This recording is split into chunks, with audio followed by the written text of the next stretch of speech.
सीताराम।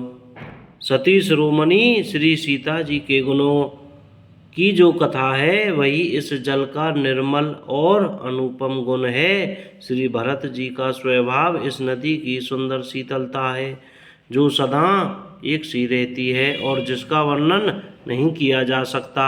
चारों भाइयों का परस्पर देखना, बोलना, मिलना, एक दूसरे से प्रेम करना, हंसना और सुंदर भाईपन इस जल की मधुरता और सुगंध है। मेरा आर्त भाव, विनय और दीनता इस सुंदर और निर्मल जल का कम हल्कापन नहीं है, अर्थात अत्यंत हल्कापन है। यह जल बड़ा ही अनोखा है जो सुनने से ही गुण करता है और आशारूपी प्यास को और मन के मेल को दूर कर देता है।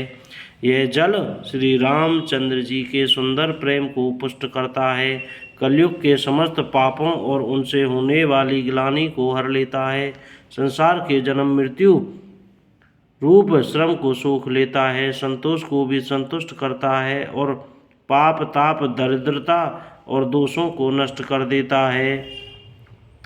यह जल काम, क्रोध, मद और मोह का नाश करने वाला और निर्मल ज्ञान और वैराग्य का बढ़ाने वाला है। इसमें आदर पूर्वक स्नान करने से और इसे पीने से हृदय में रहने वाले सब पाप ताप मिट जाते हैं। जिन्होंने इस राम स्वयं रूपी जल से अपने हृदय को नहीं धोया वे कायर कलिकाल के द्वारा ठगे गए। जैसे प्यासा हिरण सूर्य की किरणों के रेत पर पड़ने से उत्पन्न हुए जल के भ्रम को वास्तविक जल समझकर पीने को दौड़ता है और जल ने पाकर दुखी होता है, वैसे ही वे कलयुग से ठगे हुए जीव भी विषयों के पीछे भटक कर दुखी होंगे। अपनी बुद्धि के अनुसार इस सुंदर जल के गुणों को विचार कर उसमें अपने मन को स्नान कराकर और श्री भवानी शंकर को सिमरन करते करके कवि तुलसीदास सुंदर कथा कहता है। बोलो जय श्री राम। मैं अब श्री रघुनाथ जी के चरण कमलों को हृदय में धारण कर और उनका प्रसाद पाकर दोनों श्रेष्ठ मुनियों के मिलन का सुंदर संवाद वर्णन करता हूँ। भरद्वाज मुनि प्रयाग में बसते हैं, उनका श्री राम जी के चरणों में अत्यंत प्रेम है।